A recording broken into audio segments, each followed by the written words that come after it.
আজকে সানডের দিন, আজকে হচ্ছে 12ই জানুয়ারি, স্বামী বিবেকানন্দের জন্মদিন। তো স্বামী বিবেকানন্দের জন্মদিন হওয়ার সাথে সাথে আজকে তোমাদের দাদা ভাইয়েরও জন্মদিন। তো আজকে বার্থডে বয়ের জন্য আমি আজকে ক্লান্ত। বার্থডে বয়ের কোনো দেখা নেই, বার্থডে বয় বাজারটা করে নিয়ে এসে দিয়ে হাওয়া হয়ে গেছে, কিন্তু সমস্ত দায়ভার আমার উপরে চাপিয়েছে।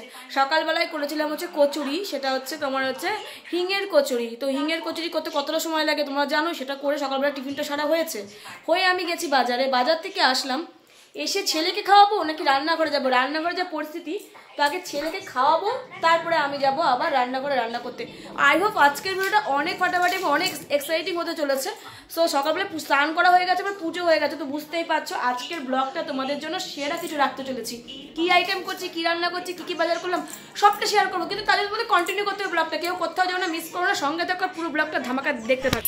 প্রথমেই চলে গেছিলাম বাজারে। আর আজকে 12ই জানুয়ারি বিবেকানন্দ জন্মদিন, তো একই দিনে তোমার দাদা ভাইয়ের জন্মদিন। তো বাইরে প্রচুর ভিড়, কারণ জায়গায় জায়গায় প্রচুর মানে বিবেকানন্দকে মাল্যদান করা হয়েছিল, যেখানে যেখানে আছে অনেক বাচ্চাদের নিয়ে বেরোচ্ছিল। তো আমরা বাজারে চলে এসেছি, সকালবেলাতে দাদাভাই আমাকে নিয়েই আসলো। তো আমরা মুরগির দোকানে চলে এসেছি, এখানে হাঁস মুরগি সবই পাওয়া যাচ্ছিলো।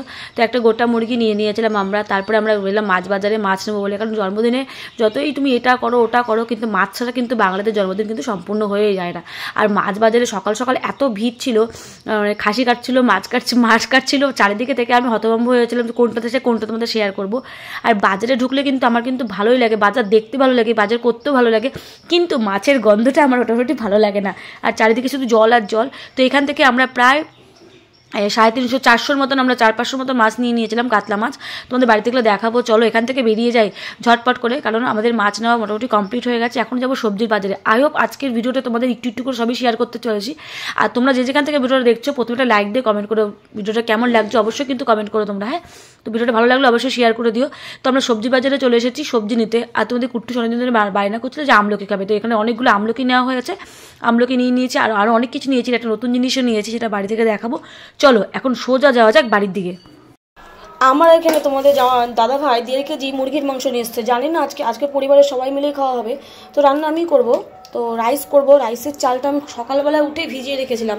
আর তোমাদের বললাম না কচুরি করেছিলাম আজকে, তো কচুরি 3টে পড়েও আছে এখনও পর্যন্ত।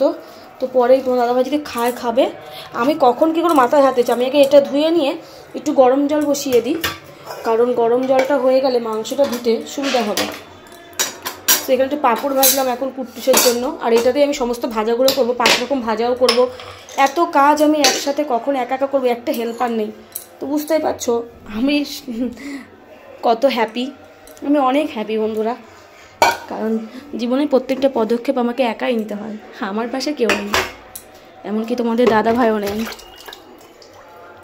একটু বাড়িতে থাকলে তো এইগুলো তো অন্তত আমার সঙ্গে করতে পারতো, তাই না? যদি তোমার দাদা এখন মিষ্টি ওগুলো আনতে গেছে, দেখি কতক্ষণে আসে।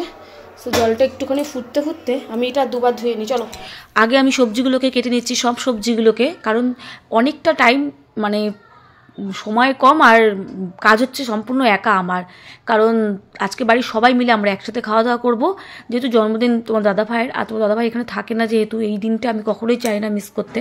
তো সবাই একসাথে খাওয়ার মজাটাই আলাদা, তাই না? বিশেষ করে স্পেশাল কোনো দিনে। তো যেহেতু আমাকে একাই সব কিছু করতে হবে, তো আমি কী করছি, আগে সবজিগুলো সব কেটে নিচ্ছিলাম। হ্যাঁ, তো দাদাভাই হেল্প করেছে, পরে সেটা দেখতে পারবে যে কখন কীভাবে হেল্প করেছে। তোমার দাদাভাই না ছোটো দুটো হাতও আমার হেল্প করেছে, সেটা তোমাদের আর নতুন করে বলতে হবে না, সেটা আমার কুট্টুস। তো যেহেতু জন্মদিন 5 রকম ভাজা দিতেই হয়, তো আমাদের মানে যেটুকুনি আমার সামর্থ্য, আমার সাধ্য মতন আমি চেষ্টা করেছি তোমার দাদাভাই জন্মদিনটা স্পেশাল করে তোলার জন্য। তো এই দেখো গাজর কেটে নিচ্ছে, গাজর, আর আমি একটা কড়াই না 2টো কড়াই বসিয়ে দিয়েছি। এই কড়াইতে সব ভাজাগুলো করে নেবো, আর বড় কড়াইতে মাংস রান্না করে নেবো। রাইসটা পরে বসাবো, কারণ গরম গরম থাকলে খেতে ভালো লাগবে। তো গাজর, এরকম কুমড়ো, তারপরে মাছ, আলু, এর করতে করতে আমার 5 রকম ভাজা কিন্তু মোটামুটি কমপ্লিট হয়ে গেছে। আমি 3 পিস মাছ ভেজেছিলাম, বেশি মাছ ভাজিনি, কারণ অনেকটা মাছ, এত মাছ লাগবে না, শুধু মাছ রেখে দিয়েছিলাম পরের দিনকে খাবো বলে। তো এই জন্য আমি মাছটা কিন্তু যেই 3 পিস মাছ বাচ্চাদের দিয়ে বড়দের মানে তোমার দাদাভাইকে দিয়ে রাখবো সেইটুকুনি। আলুগুলো কেটে নিয়েছি ডুমো করে বড় বড় করে মাংস দেওয়ার জন্য। আর এখন যেহেতু নতুন আলু, খোসা ছাড়ানোর কোনো দরকারই নেই, খেতে কিন্তু দারুণ লাগে এরকম আলুগুলো। তোমাদের কার কার ভালো লাগে অবশ্যই বলো, কারণ এই আলুর খোসা ছাড়ানোও যায় না বেশি একটা ভালো করে, আর ছাড়ানোর দরকারও পড়ে না। তো আলুগুলো সম্পূর্ণ ভেজে নিয়ে তারপরে কিন্তু মাংস দেবো। আর মাংসটা এখনও ম্যারিনেট করা হয়নি, ম্যারিনেট করবো। চলো তোমাদের দেখাই আমি বাজার থেকে কী সবজি নিয়ে এসেছি, সবজির ভান্ডারে তোমাদের কাছে কী সবজি নিয়ে এসেছি তোমাদের একবার দেখিয়ে দিই। তো অনেকদিন পর পুদিনা পাতা পেয়েছি, তো একটু পুদিনা পাতা নিয়ে এসেছি, দেখি পুদিনা পাতা দিয়ে চাটনি করতে পারি। আর আজকে 5 রকম ভাজা করবো হয়েছে, তো কুমড়ো ভাজা করব। এখানে কতগুলো আমলকি আছে, আমলকিগুলো পরে কেটে রোদে দেবো, কারণ আমলকি খাওয়া খুবই ভালো। বাজারে অনেক দামও আমলকি, জানো তো বন্ধুরা। ধনে পাতা আছে, টমেটোর চাটনি হবে, গাজর আলু ভাজা হবে, এই গাজর ভাজা আলু ভাজা, মটরশুঁটি দেবো রাইসে, তার জন্য মটরশুঁটি নিয়ে এসেছি। এখানে আমাদের মাসের কিছু বাজার আছে। ভাবছি সন্ধ্যাবেলা একটুখানি দেখি কেক বানাতে পারি। তো আমি কখনো ভালো করে কেক বানিয়েছি এর আগে, দেখি কেমন হয়। এখানে ক্যাপসিকাম, বিনস এই সমস্ত আছে। সো ধনে পাতাটা অনেকটাই দিয়ে দিয়েছে, দেখো এতগুলো ধনে পাতা দিয়ে দিয়েছে, অনেকটা ধনে পাতা আছে। ওখানে শশা নিয়ে এসেছি, একটা পরপর করে আগে ভাজাগুলো বার করি, যে ভাজাগুলো বানাবো। তো বেশি করে করব না, এই দুটো করে গাজর কাটি। হ্যাঁ, তো এই যে সবজি আলু ভাজা করি, গাজর ভাজা করি, কুমড়ো। মাংসটা এখানে বসিয়ে দিয়েছি কষাতে, অনেক জল বেরিয়েছে দেখো। তো জলটা না আসলে তো মাংস ছাড়তে পারছে না। এখানে রাইসের জন্য বসিয়ে দিয়েছি, রাইসটা ধুয়ে নিয়েছি। এই এতটা চাল দিয়ে হয়ে যাবে মোটামুটি আমাদের সবার। হ্যাঁ, কিসেতে? কাঁচা লঙ্কা দিয়ে খাবা? সাদা সাদাও লাগবে কিন্তু। একটা কাগজ দেবো, ওই কাগজের মধ্যে সবজির খোসাগুলো ফেলার জন্য। এই এক্ষুনি দিয়ে দিও, আর পরে নি বেশি। তুমি যা করছো ও ওই সাথে পড়ে দেবে। এ নাও এ নাও এ নাও এ নাও এ নাও এ নাও, এটার মধ্যে ফেলো। নোংরা করলে কত পরিষ্কার করবা, এবারে পাতে বসবা খাবা, আমার এক্ষুনি হয়ে যাবে রান্না, দুটোর মধ্যে হয়ে যাবে।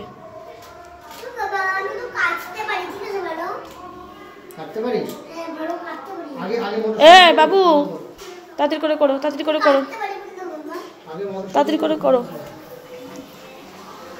এখনো চাটনি করা বাকি আছে, তো এটা হয়ে গেলে, মাংসটা হয়ে গেলে চাটনিটা বসাবো আমি।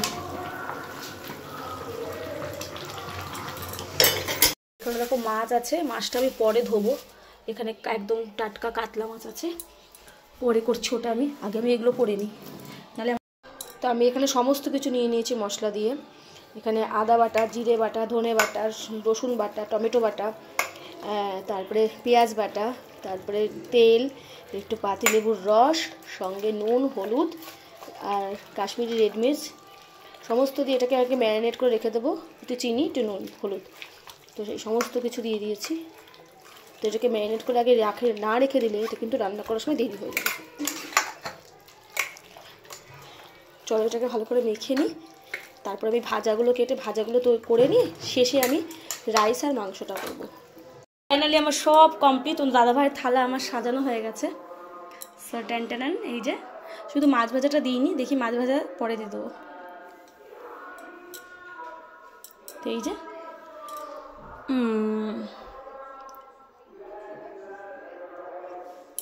তো এই দেখো তোমার দাদাভাইয়ের থালা সাজানো। আর আজকে মেনুতে রয়েছে হচ্ছে ডাল, এখানে রসগোল্লা দেওয়া হয়ে গেছে, রসগোল্লা থালা দেওয়া হয়নি। আর এখানে চাটনি আছে, 5 রকম ভাজা আছে, ওখানে মাংস আছে, এই যে। আর রাইসটা তো দেখিয়ে দিই তোমাদের, দাঁড়াও, এই যে রাইস রেডি। এটা স্যালাড কাটা আছে। তো এই হচ্ছে সিম্পল রান্না করতে করতে প্রায় 2:30 বেজে গেছে, 2:30 পৌনে 3টে মতন বাজে। এখন খাওয়া হয়নি কারোরই, তো এখন খাওয়া হবে। চলো, ওখানে সব আসন পাতা আছে, ওখানে আসন পেতে রেখে দেওয়া হয়েছে খাওয়ার জন্য। মোটামুটি হয়ে গেছে, এখন পাঁপড়টা ভাজলেই আমাদের মোটামুটি অনুষ্ঠান বাড়ির কমপ্লিট। তো সবই তোমাদের দেখাবো, তার আগে পাঁপড়গুলো পরপর করে ভেজে নিই। চলো, পায়েস সবার জন্য, আর এখানে তোমাদের দাদাভাইয়ের জন্য পায়েস। মা বাবা যতদিন থাকে সন্তানের কাছে ততটাই যেন আবদার আর আদরে ভরপুর। মায়ের আশীর্বাদ, বাবার আশীর্বাদ পেয়ে ছেলে মেয়ে যেন আরও দীর্ঘায়ু হয়ে ওঠে। আর যেহেতু আমার বরের জন্মদিন, তো দেখো আমার শাশুড়ি মা আশীর্বাদ করছে। আর তোমাদের ছোট্ট কুট্টুসও বাদ যায়নি গিফট দিতে তোমার দাদাভাইকে, তো মাকে প্রণাম করছে। এই দিনটা যেন বারবার ফিরে আসে, তোমরা সবাই আশীর্বাদ করো, ভালোবাসা দিও, যে যেখান থেকে আমার পুরো ইউটিউব ফ্যামিলিকে বলছি। তো এই হাসি মুখ যেন আমাদের চিরদিনভাবে থাকে, এভাবেই যেন আমাদের সংসারটা এগিয়ে যেতে পারে। আর বেশি কিছু চাই, মা পর্যন্ত আশীর্বাদের স্বরূপ কিছু দিয়েছে। তো দেখো মা পুরো আশীর্বাদ করছিল, এবং আমার এই দিনগুলো দেখে আমার নিজের কথা মনে পড়ছে। দেখো কুট্টুস দেখো গিফট নিয়ে আসলো, কুট্টুস ওকে গিফট দিয়ে দিল, দেখতেই পাচ্ছ। তো এইগুলো বেশ ভালো। তো সন্ধ্যাবেলায় আবার চলে আসলাম, অনেকটাই হয়েছে, তাই আমার শ্বশুরমশাইয়ের জন্য খাবার বেড়ে রাখলাম। তো এটা এখন গিয়ে দিয়ে আসবো নিচে গিয়ে। আর দিয়ে আসছে দাঁড়াও। আর মেনলি যেটা সেই কেকটা নামিয়ে ফেলেছি, ট্যান ট্যান, আমার কেক রেডি। তো এটাকে এখন কাটার পালা, তো চলো এটাকে আগে বের করে নিই। সো ইয়ামি দেখতে কেমন হয়েছে বলো, এটার মধ্যে আর কী আছে তাই তো। তো আমি আজকে কী দিয়ে কেক বানিয়েছি আর কেকটা কতটা সফট আর নরম হয়েছে তোমরা দেখে বুঝতেই পারছো, অনেক সফট, অনেক অনেক। 9টা বাজে, 9:15 বাজে। তো কুট্টুসের বাবা কুট্টুসকে এই ডল হাউসটা এনে দিয়েছে, যেটা এখনও বসে বসে খেলা করছে। তো এগুলো বানাচ্ছে বসে বসেও, দেখো অনেকদিন ধরে খেলার জন্য বায়না করছিল। তো এই ডল হাউসটা এনে দিয়েছে। কেমন হয়েছে বলো তো ডল হাউসটা? পুরো রেডি করার পরে ডল হাউসটা তোমাদের সাথে শেয়ার করবো। বাবা রাত্রিবেলা আসুক, ডল হাউসটা রেডি হোক, তারপরে তোমাদের সাথে শেয়ার করবো যে কেমন হয়েছে। হয়তো আগামীকাল ভিডিওতে তোমরা দেখতে পারবে। দেখো কি সুন্দর সুন্দর, এখানে কত সুন্দর সুন্দর জানালা দরজা। তো দেখতে দেখতে রাত হয়ে গেছে, এখন আমাদের গুড নাইটের পালা। সবাই আমরা শুয়ে পড়বো। তোমাদের কেমন লাগলো আজকের ভিডিও অবশ্যই কমেন্ট করে বলবে। ভালো লাগলে লাইক কমেন্ট শেয়ার সাবস্ক্রাইব করে দিয়ে নতুন ভিডিও পাওয়ার জন্য খুব তাড়াতাড়ি আসছে তোমাদের কাছে। হ্যাঁ, ভিডিওটি লেট হচ্ছে তোমাদের, আগে সরি বলে নিচ্ছি, কিন্তু হ্যাঁ পরপর আসবে, অবশ্যই আসবে।